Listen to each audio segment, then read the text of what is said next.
Hello, my name is Michael Shu. I'm the co-president of the Youth Bridge Association, and today I'll be discussing a little bit about what the Youth Bridge Association learned in regards to enticing youth players to learn bridge. So to begin, the Youth Bridge Association it's a nonprofit organization founded by four USAU 21 national team members, and so we established this organization around June of 2020, when we had a lot more free time due to the pandemic. And so this organization, we're dedicated to promoting Youth Bridge, and we do so by hosting classes and also tournaments. And we plan on expanding the activities we fund and hold, but that's in the future. So for now, we've held a couple of classes and tournaments, and our website is there in case you want to learn more about our organization. So, in regards to how to entice youth to learn bridge, um, I think it's just about making it fun and making it entertaining. And so, four key points to having fun and um, making it an enjoyable experience for your students is one, for the information you present to make sense. Two is to have competition. Three is um, to not be afraid to embrace informality, and four is to be upbeat um, and creating a sense of energy. So first up here is the information needs to make sense, and so what that really means is that there's in bridge you need to know some things, right? But you want your students to understand the information present and not for them to memorize it.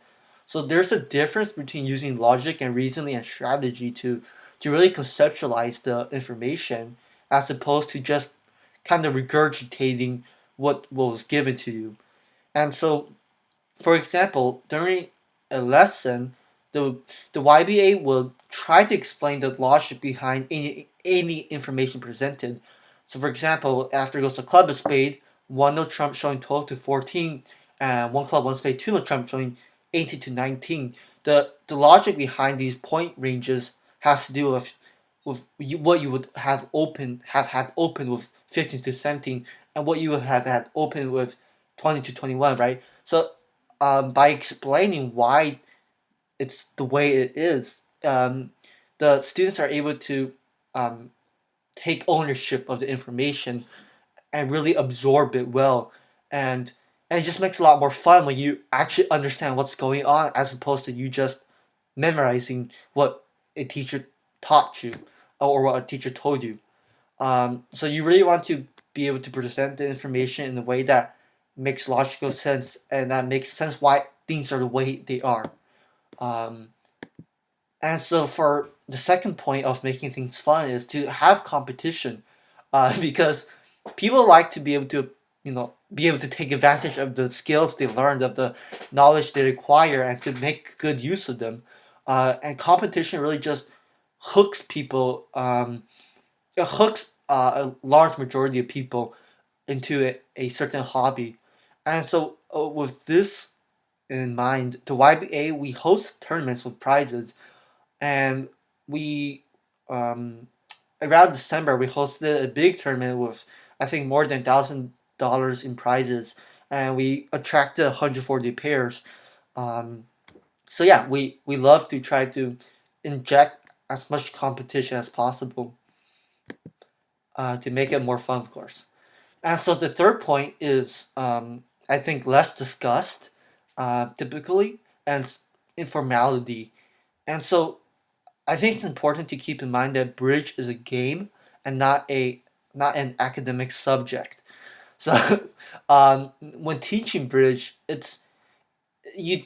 There's no need. There's no need to avoid slang and to restrict yourself to speaking like you would speak at a business conference or whatnot.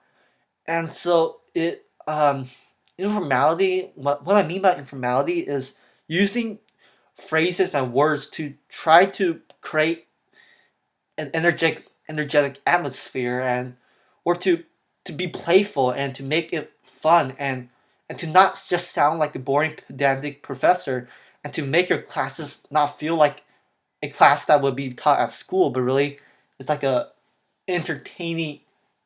It's not like class. I don't know how to describe. It's more like informality. Like formality is often associated with professional settings like school, whereas informality isn't really encouraged at school. Right? School teachers aren't encouraged to be informal, and so when a bridge teacher is informal, the I feel like the students will really be able to um, view bridge not as like a school subject, but just really as the game that it is. So during our classes, the YB teachers really do try to playfully interact with the students, and so we're not afraid to um, use phrases that wouldn't normally be used in professional settings or academic um, settings, and we just let our vernacular uh, tend towards more informal words. And so, yeah. And so, part of the reason why we're not afraid to embrace informality is because it could feed really well into creating energy and to being upbeat and be energetic and having fun.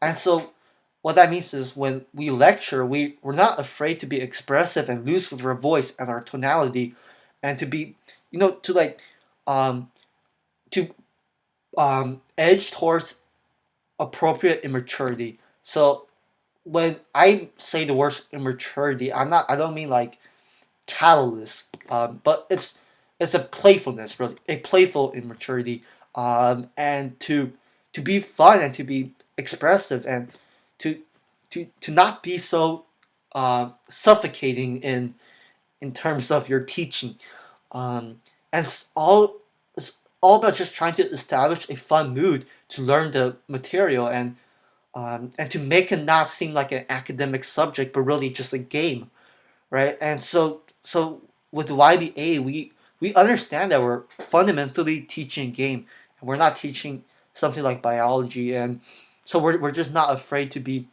out there and to be outgoing, and so really just like in conclusion, we just try to make it as fun as possible for the students in order to entice them to learn the game.